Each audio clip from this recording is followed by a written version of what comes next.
Hey Clayton, Eric, how are you guys doing? Can you request to speak so I can bring you both up?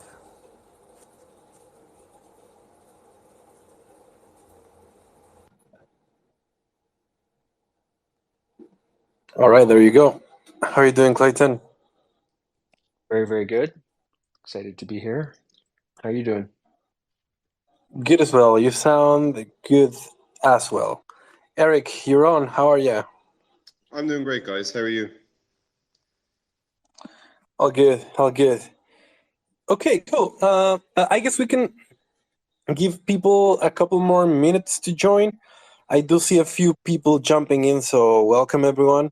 And yeah, do you know by any chance, Clayton, whether Uma has shared that the Spaces is now live? Not that it's now live, but it has shared the space, and I will work on that right now. All right, cool. Yeah, if you could shoot them a message while we welcome more people that are joining, that'd be great. Cool. And in the meantime, welcome everyone that's joined. We have Clayton here, aka Talking Architect, as well as Eric from the Fringe team to talk about the future of DeFi, Fringe Finance, UMA, and I'm sure there'll be a lot of side topics that will pop up as we go ahead. Oh, I see the UMA official account has joined now. Thank you very much for that. Easy. All right, well, why don't we get this party started? Anyways, for those that joined a bit later, we will have the recording posted on our YouTube channel and to all audio platforms. So that should cover us. So hey, man, like great Twitter handle, I have to say. What's the origin of it? Yeah, that, let's see, I think that was an end of 2017 conception. When I first got into crypto, was right at the peak of the bull market where anyone could get a role doing anything in any capacity, really. And so I distinguished myself as a token economics expert with zero credentials, and that's where it came from. Well, I can relate to that, man. I started advertising myself as a crypto marketing expert just because I knew marketing and I knew what Bitcoin was Sure. Yep. at around the same time. So yeah, I mean that's how one got started back in the day. Yep. Fake it till you make it. Exactly. And I guess it would be good for people that are not aware of either project. Like I'm seeing familiar faces from the Fringe community here, as well as I imagine people that are coming from the UMA community. Or would you like me to pronounce it as Yuma? UMA is the most common one on the team anyway, but we hear all variety. Right. Yeah, just Okay. So would you like us tell us, give us a quick explanation of what UMA is, and I'll follow with a Fringe Finance one. perfect. Yeah, I'd be more than happy to. So UMA is an optimistic oracle. It differentiates itself from price feed oracles like Chainlink because it uses this optimistic verification pattern where pieces of data will be requested or proposed as true. And then there's this dispute window where anyone could, as an incentive really, to point out when it's untrue. And as a result, kind of the game theory of this works out. So there's very few disputes, and most pieces of data are proposed correctly and go on chain correctly. So that's really the core of what UMA is. There's kind of a variety of satellite product offerings, as well as the sister protocol that's a cross-chain bridge. But I'll leave it at that for now because I'm keen to hear what Fringe Finance is all about. Cool, yeah. And I've got to say, I'm very curious myself about optimistic solutions in general. It's the game theory and all the nuts and bolts of it. I haven't explored too deeply, but it just sounds so cool. Fringe Finance, in a nutshell, is a DeFi lending platform and we are predominantly interested in being able to develop ways to list as many assets as possible to give them access to decentralized finance. So through that, one of the main things we're exploring right now is the repurposing of twap feeds oracles in order to be able to grab data for as many assets as possible. We of course also have a great vested interest in decentralized oracles, although right now, since we're in our early stages, we are only using Chainlink. And yeah, a couple more things coming down the pipeline, such as the development and release of our margin trading platform powered by the lending platform's primitives. I would say, yeah, that's Fringe in a nutshell. Very interesting. So I understand, I think the name, so you mentioned like putting all assets, making them available for trade, which would mean like the assets on the fringe, I'm assuming. Is that track? Yeah, Is that yeah, yeah. right? We're opening DeFi opportunities for as many assets as possible. So yeah, for those long tail assets that are on the fringes, you got it right. Gotcha. And then is this is only for digital assets though, and not real world? Depends on what you consider real world, because we've been exploring the idea of bringing in more forex pairs into the DeFi, into the upcoming margin trading platform. But yes, for now we're dealing primarily crypto assets. I see. Very interesting. And what's just if I can ask the naive question, if an asset is on the fringe, doesn't that just mean that not many people want to trade it? And like, how do you kind of activate a customer base for that? Or am I maybe misunderstanding the opportunity? No, it is a good question. Currently, let's put it like that. If you go into the more popular lending platforms out there, such as Aave, Compound, so on, they at most list around 100 assets. That means there are thousands of assets that have a market capitalization and that are around in the DeFi ecosystem, well, in the crypto ecosystem, but they do not necessarily have access to one of the most basic DeFi tools that there are, such as lending. I see. And our goal is to open those opportunities for them to start with, to then compose that into other types of primitives, such as margin trading. You are right, however, in that, for example, Euler Finance, another lending platform, has cited that whenever they go into listing long tail assets, those are their most unpopular pairs. So there is a component of, yeah, finding the right fit and the right strategies marketing wise for these assets. It's certainly not as easy as trying to offer the best yield on WBTC. Fair enough. And let's see. Okay.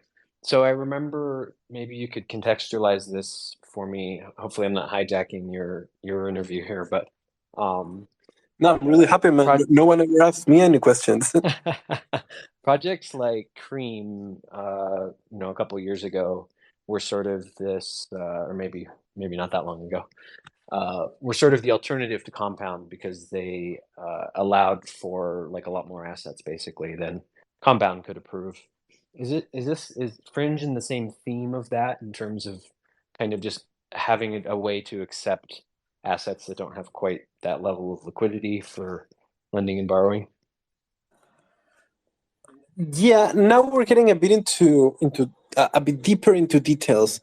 The reason we're only listing assets with Chainlink feeds right now is that we're bootstrapping other aspects of the platform.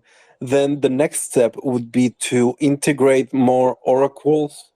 Then we have our own Oracle solution that we're developing that's based on Uniswap to app feeds. or at least a new formula for that that we've been testing. So we do want to explore bringing our own style to the game, let's say, but at the same time, we do not shy away from the existing opportunities or products in the market. Rather, we are evaluating solutions based on their merit, and I think that's something that Cream failed to do. I see. Cool. Although I like it. I'm admittedly blanking a bit on the details of why Cream went down, to be quite honest. Yeah, I forget too. But I was just sort of giving you the reference point for my understanding. Yeah, just to understand more about what Fringe is up to. And yeah, would be interested in understanding kind of the Oracle considerations. But again, I want to make sure that you're in the driver's seat for this event. So yeah, I'll yield to whatever topic that you had planned. No worries. I like going in tangents, and I like also having a chance to talk about Fringe with people from other projects that are interested, man. So all Fair good. enough. May I ask you for additional context as well for listeners and as well as myself? What stage would you say UMA is currently on? What are you guys? What have you guys been working on recently? What are your upcoming releases that you're excited about, and so on? Yeah. So just at the highest level, UMA has been on mainnet for a couple of years now. Has secured probably over $1 billion in markets just passing through it. But at any one time, a couple $100 million. So it's been fairly battle tested, and the different kind of dispute flows have been figured out, etc. So that's the high level. In terms of recent developments, medium term ago, we launched a cross, which sort of spun off as a dedicated team, and that's a cross-chain bridge. It services all of the L2s and rollups that are EVM secured. And then what's kind of cool timing is just tomorrow we are going to be launching something that is essentially it's in partnership with Snapshot, and it's going to allow DAOs to use Snapshot but actually execute on chain, which is kind of a big deal if you're familiar with kind of how many DAOs use Snapshot but then have a multisig to execute the agreed transactions, which has resulted in situations where the DAO votes for something, but the multi-sig controllers don't do the thing. So yeah, that's one cool thing that we're announcing. And what's kind of cool about that example, and then like Polymarket, which is a prediction market that asks natural language questions. So we're comparing kind of this snapshot data verification tool that pushes data on chain. All it does is like confirms that the data matches the data submitted matches what was in the snapshot proposal. So that's just like a straight, A equals A kind of comparison. But then you have like this natural language piece of data, which is a completely different sort of thing, and does require typically a human or two to run their eyes over it. So yeah, it can handle kind of both sides there. So those are a couple of ongoing things that I'm excited about. There's a fair deal more, but I would say that the vast majority of interesting use cases hasn't even been discussed, let alone built yet for UMA. Okay, I'm curious though. I don't think I got this too well. How does your solution of allowing Snapshot to execute on chain voting? How does that influence that that the decision made by the community is actually enforced?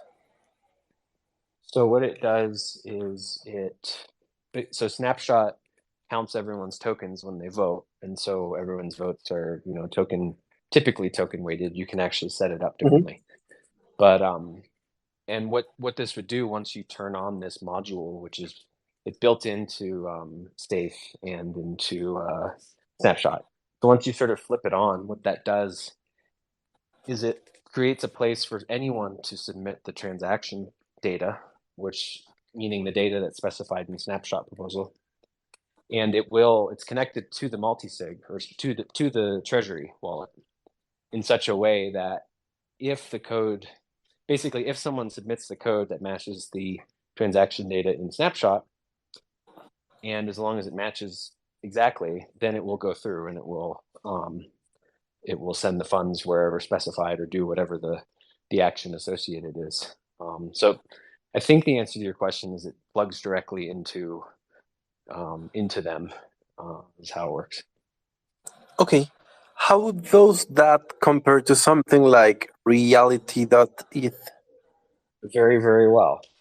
So reality.eth is doing a similar thing with SafeSnap, and we are also using SafeSnap. But essentially it just uses with UMA verification, and the reality.eth kind of has historically had some monitoring problems with regard, like there's kind of an exploit earlier this year that happened with them. So I guess I would basically just say that UMA's kind of operating a different caliber Oracle here. So it's kind of a different service. But it's very much the same. I mean, it's the same idea. That's what reality.eth promises as well. Hey, we have someone else joining the conversation. We have Brian Passfield, who is our CTO. He just requested to speak. Brian, can you say something? Although I'm noticing that you no longer show as a speaker, maybe you need to request again for some reason. And Brian was pretty excited to join this conversation.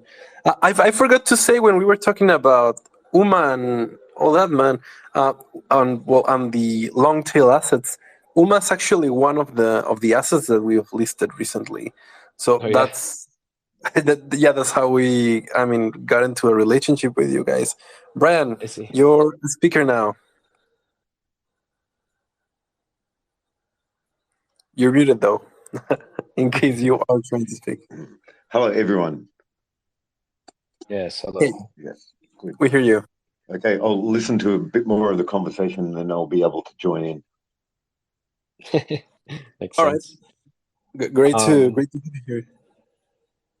Have you looked into UMA at all for getting data for these long tail assets? Brian is the perfect person to reply to this. Yes. Okay. So for a lending platform, optimistic oracles are really interesting for us, but for a lending platform, we haven't figured out the best way to employ that sort of thing as yet.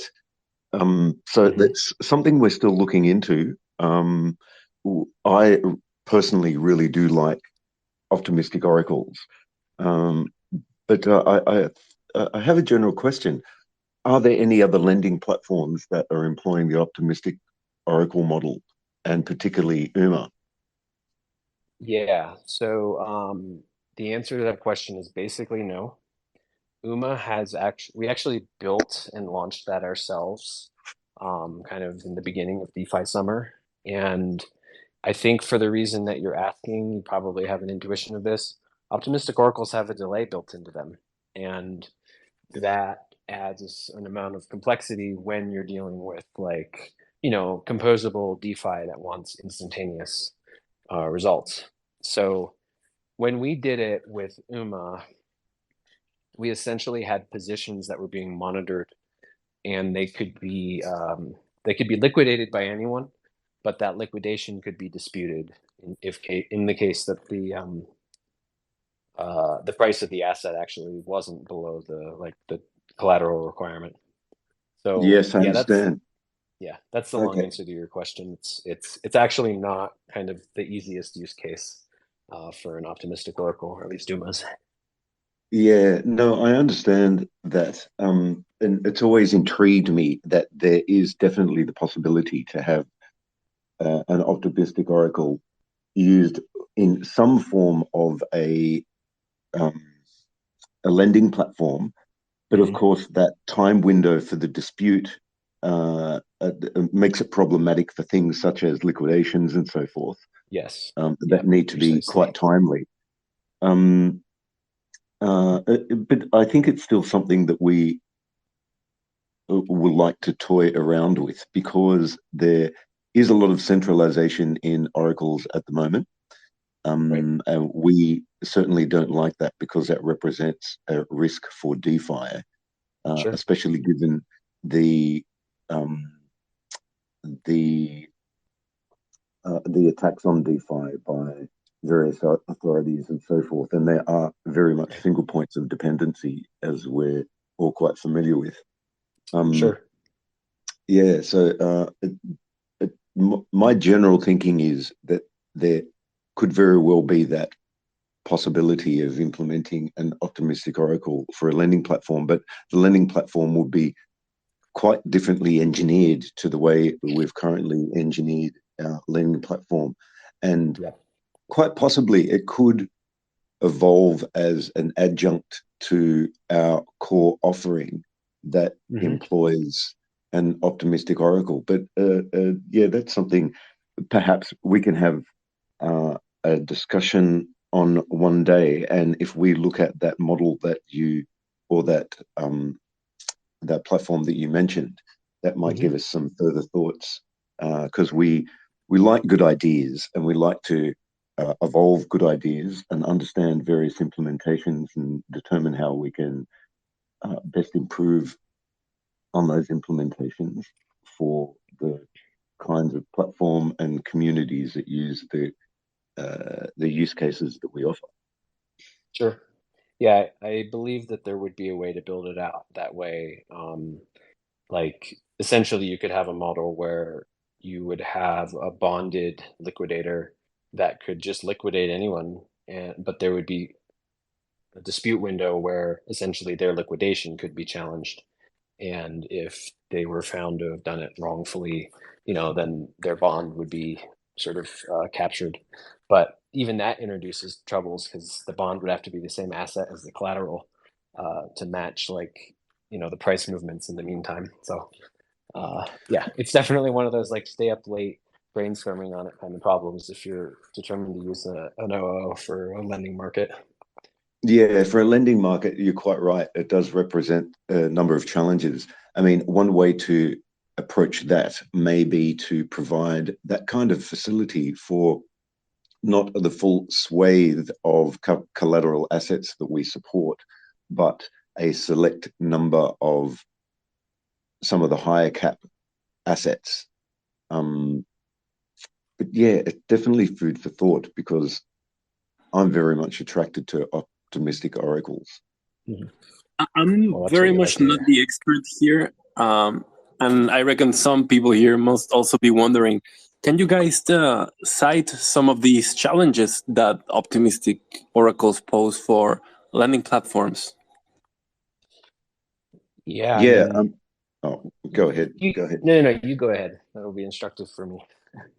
Well, I think as you've alluded to, it needs to be for a lending platform quite timely that actions occur, particularly around liquidations, because liquidations is part of the mechanism that allows a lending platform to remain stable and Mhm. quite specifically to allow positions to remain appropriately capitalized and Mhm. very much or quite critically to ensure that they don't become insolvent.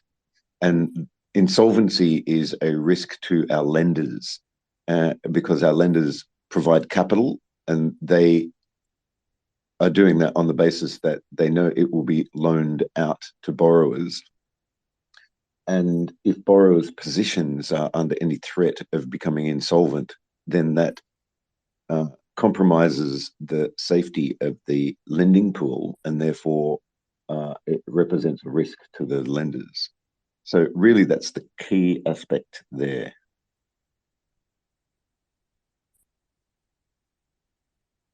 Okay. Anything you would have added or would like to add to that, Clayton?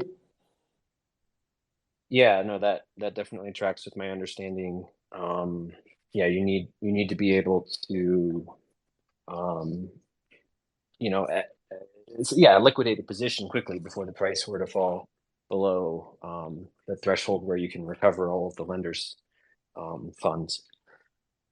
So yeah, Yeah, that's really the main reason. You can't yeah, really and afford a delay. in those situations, yes, but the optimistic paradigm is a paradigm which is quite popular and growing in various aspects of the DeFi space, particularly in relation to what I think everyone has heard about as optimistic rollups, Sure. which Yep. allows L2 operators to operate and then redeem back onto the main chain, and there be a window of opportunity for sentinels to flag a redemption as invalid, Yep. and therefore to take advantage of being rewarded for a slashing of some of the redeemers' capital there. So it is a model that does work, that is popular, and has very firm use cases um, for that cross chain. For that cross chain and L2 interaction, it certainly does make sense. And as you mentioned, yeah, it could very well be possible with a select set of assets which are bonded and are subject to that window of contention Mhm. to validate that it is a valid claim.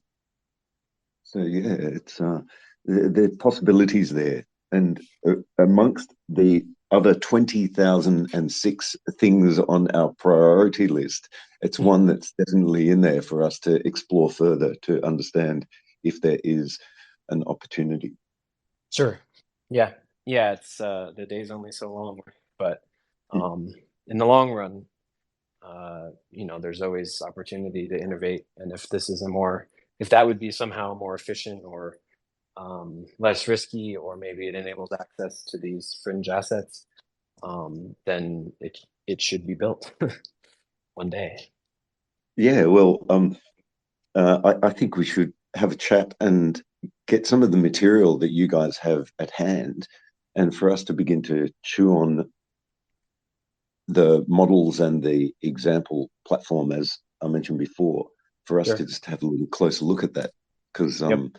again, we love ideas, chewing on ideas and figuring out potential improvements to them and applying them to our particular use case, if at all we can do it feasibly. Nice. I love it. To that point, I think, um, sorry, actually, I don't know the Fringe Finance fellow's name off the top of my head. Sorry, but you had mentioned earlier, you'd asked me earlier what was kind of going on, what's new for UMA or what's coming up. Um, for the sake of my community, would be keen to know the same for Fringe, and if there's like liquidity rewards right now or opportunities that people should go check for. I think that was asked of you there, Carlos. Yeah, Carlos. Yes, that's right. Yes. What's new with Fringe? That was the question, right? Yeah, what's new and what are maybe opportunities people should check out? Yeah. Well, something that has made our community very excited. I was just checking like some of the questions the guys in the Telegram chat were sending through, and yeah, one of the main things that has caused a lot of excitement lately is our upcoming release on CK Sync. So we very recently announced that we would be among the first lending platforms in the CK Sync ecosystem, and that's generated. I think right now there is a big trend of excitement around everything related to CK technology, and Yep. that has certainly permeated our way.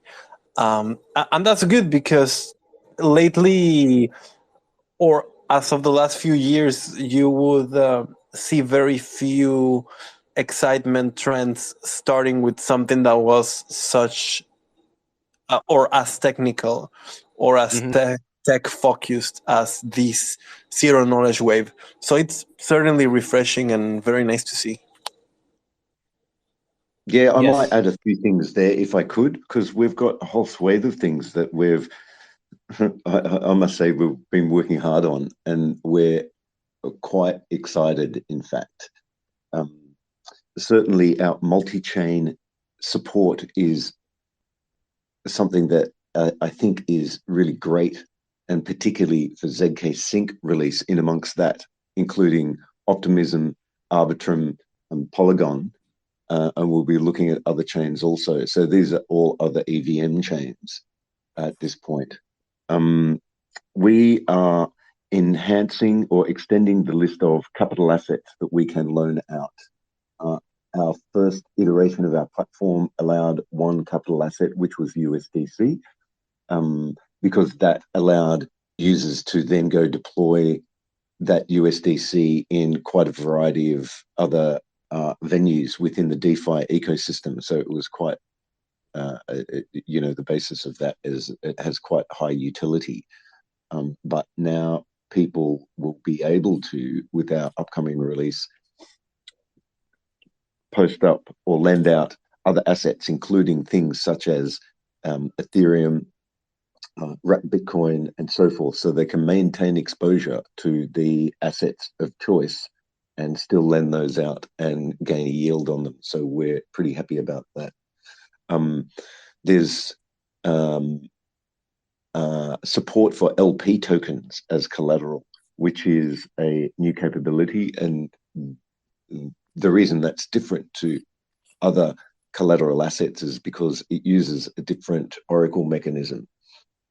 And getting the right price for LP tokens is something that we've engineered into our platform. So that will give LP token holders for any of their LP liquidity pools in DEXs to be able to then deploy that capital and take out loans.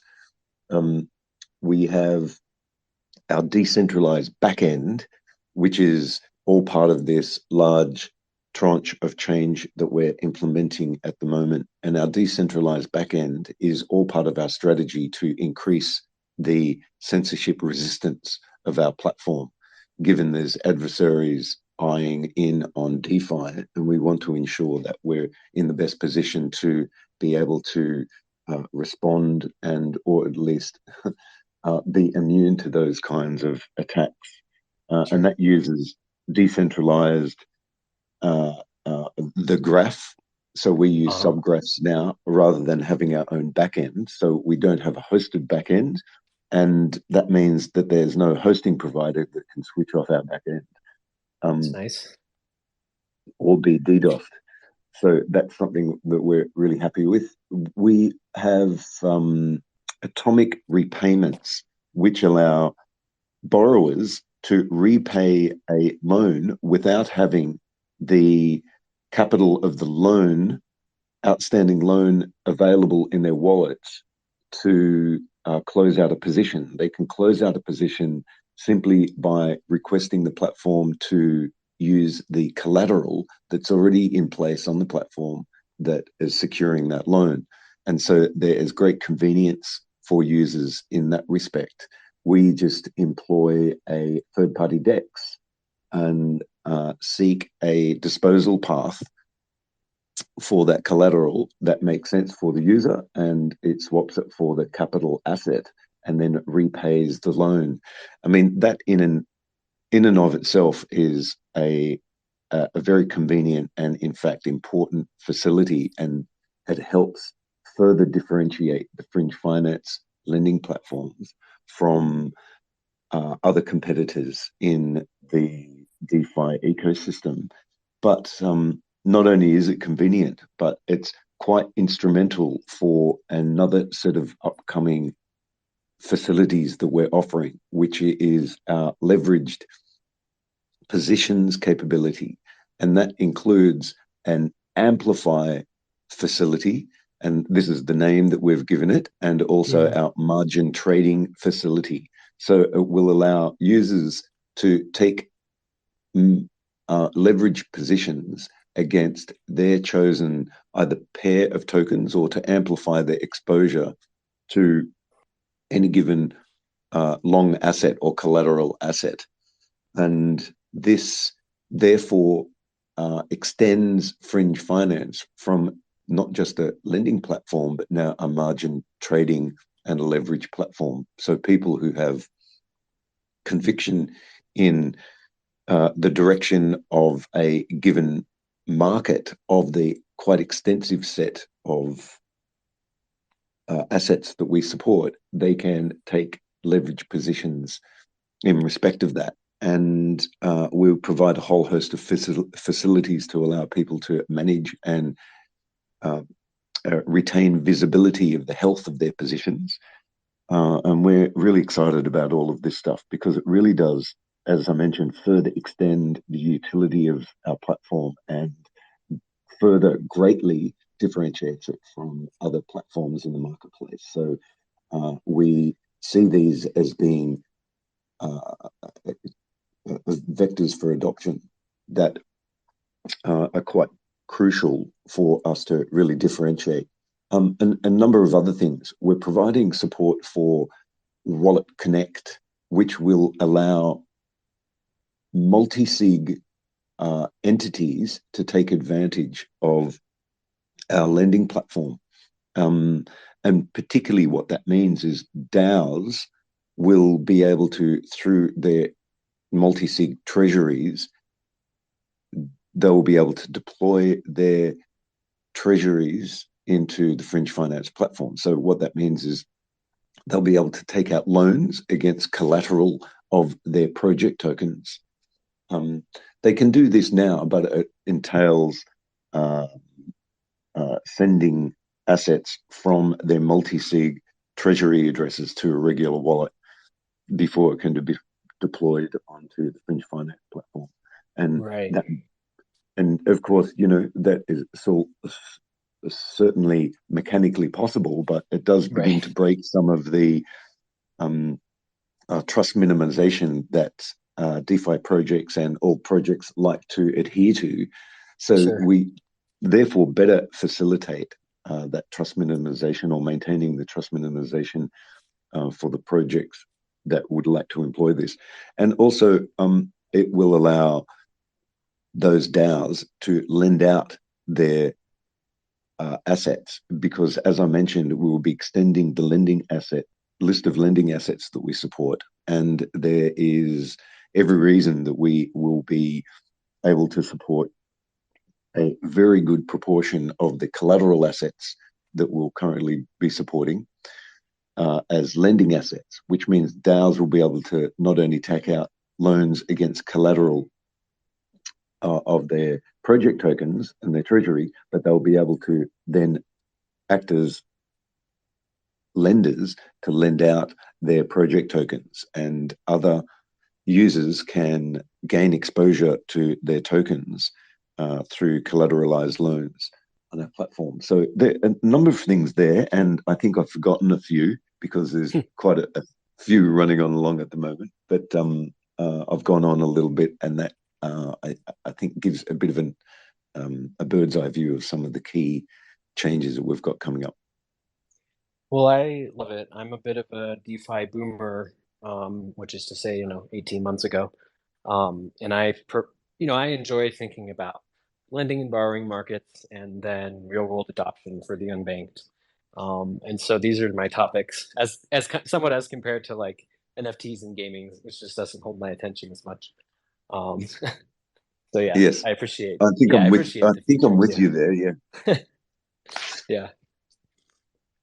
Are you familiar, speaking of decentralized trust minimizing systems, are you familiar with the Across bridge? I'm not. I need to look at that one. Yes. Yeah. So it's just a cross.to or cross protocol on Twitter. And it's a bridge that's secured by UMA's optimistic oracle. And it actually has a similar pattern to some of the ideas we touched on earlier in this call, where a relayer will essentially, that's on the destination chain, will send the funds directly to the user, and all the Oracle does is make sure that that was followed, and then that relayer can request a refund at the end of that dispute window. And so what that does is it transfers that delay onto the profit-making relayer, and then the transaction for the user is seamless. And importantly, we keep the majority of the assets on L1, which is just safe from a trust assumption way. And then it also just results in only ever using canonical tokens, which is also very important for security and trust minimization. So you had mentioned, Polygon and Optimism and Arbitrum and ZK Sync, all of which across supports. So there might be some opportunity there for us to work together as well, because Across is particularly well suited if you were to ever kind of plug a bridge into your back end, and or just have a bridge on your front end for users to connect to. So that's another idea for us to riff on a little bit. Okay, yeah, no, that's quite interesting. And our first release of our multi-chain will be a lift and shift of our platform, and upcoming or further development of that will be cross-chain support, so the assets and value can be transferred or recognized across chain. So that definitely will come into play there. When you say multi-chain, do you mean the brand bridge name, or just the term multiple chains? Just the term. Didn't you notice there that I used a lowercase m? I'm sorry. I didn't see the quote, the air quotes. Yeah. Yeah. Yeah, we good. lose a bit in voice only calls. Cool. Well, I'm glad to hear that you meant the lowercase m1. But that's all I'll say about that. Yes. Okay. Well, that's really good. Now, lacrosse, is that beginning with an L or beginning with an A? It's across with an A, as in Across. going across the bridge. Okay, got it. Yes. Okay.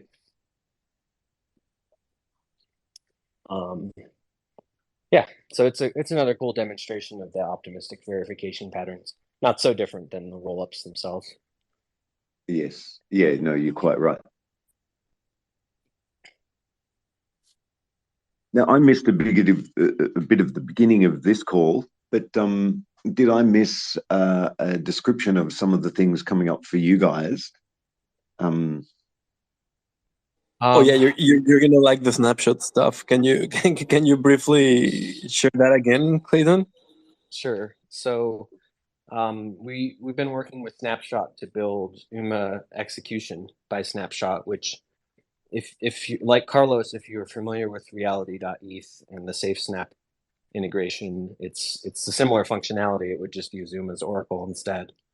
And basically what we're talking about here is DAOs can use Snapshot to do off-chain voting, as we know, and it's gasless. They just sign the transaction.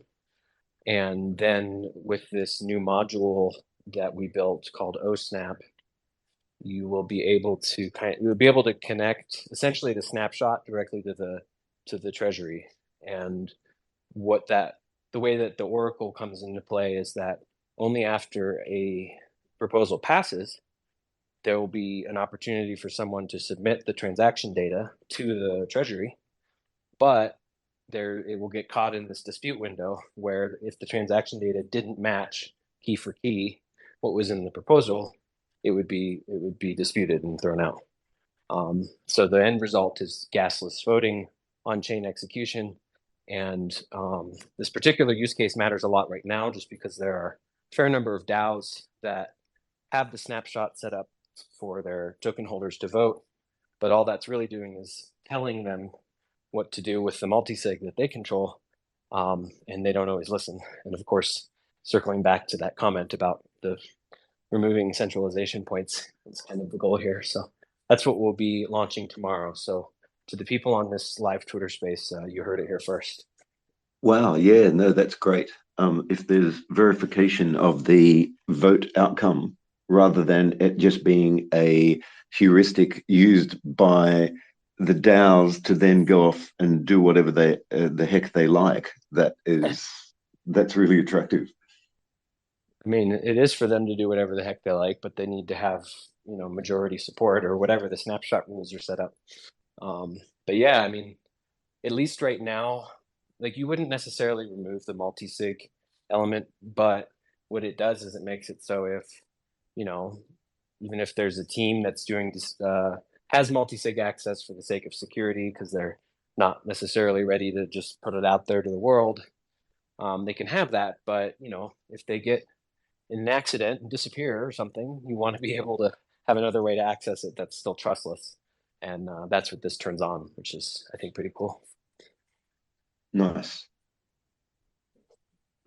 Yeah, and otherwise, Uma's actually launching this year Uma 2.0, and the first major change associated with that will be token staking for voting, as opposed to not staking. You used to just hold them in your wallet. But coming after the end of this month, you'll stake your Uma tokens and earn a consistent APY, plus a modifier for each vote, where you'll get kind of an additional, either addition or subtraction, whether you voted correctly. So that's another big change. Yep. Right. Where does your yield come from for the staking rewards? Yeah, so the yield comes from protocol inflation emissions. And what it's doing is it's essentially diluting anyone who isn't participating in the voting. It's diluting them for the benefit of people that are participating. So, yeah, just that. So yeah, I understand the model. If every token were voting, then there would be like a zero market cap effect. Well, in theory, obviously people would have to sell and whatnot for that to work out. But yep, that's the idea. Yeah, that's right. It would be zero market cap effect. Yeah. Yes. So I'm interested about that. What happens when people stake but not vote? If you stake but you don't vote, you will gradually lose tokens, because essentially you will be registered as like inactive or something. So yeah, if you're staked, you are exposed. So you do want to be an active voter. It's like subtle, but if you forgot your room in there for years, you might be regretful.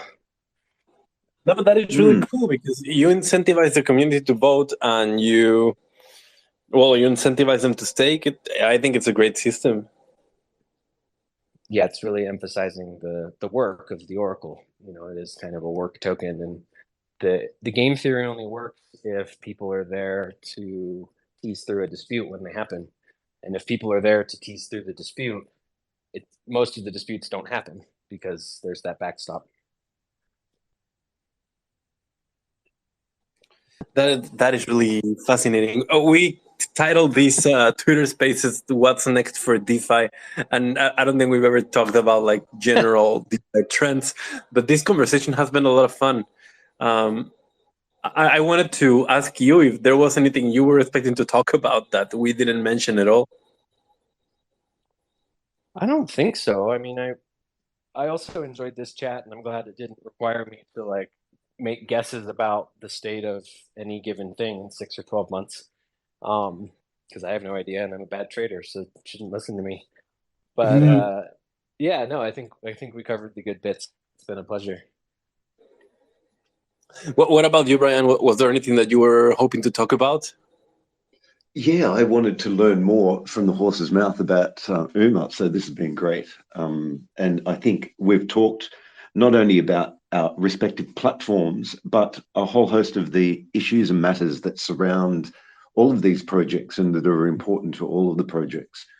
So it's really good to have good people who are aware of the matters at hand and are doing things in their own space to address some of the issues and challenges to help DeFi mature and become more resistant to censorship and this is, that's the core value proposition of DeFi is its censorship resistance. If it didn't, the only reason it exists is so that we can have a financial system that is without censorship. And the attacks on DeFi are quite important because it allows DeFi to understand the kinds of attacks that exist so that it can morph and adapt to become progressively more censorship resistant. So, philosophically, it's quite important that there's good people thinking about that sort of stuff in the various avenues and nooks and crannies of DeFi. So it's really good to have these conversations. It's also instrumental that we have the bad people in there trying to find the exploits in all the nooks and crannies, especially while we're kind of in the pre-mainstream adoption phase before everyone's retirement funds are, locked in a yield smart contract. Yes. But amen on everything that you said there. And if you're a long-term builder, you have to deal with those long-term problems head on. If you're a short-term builder, then you have different concerns. Yeah.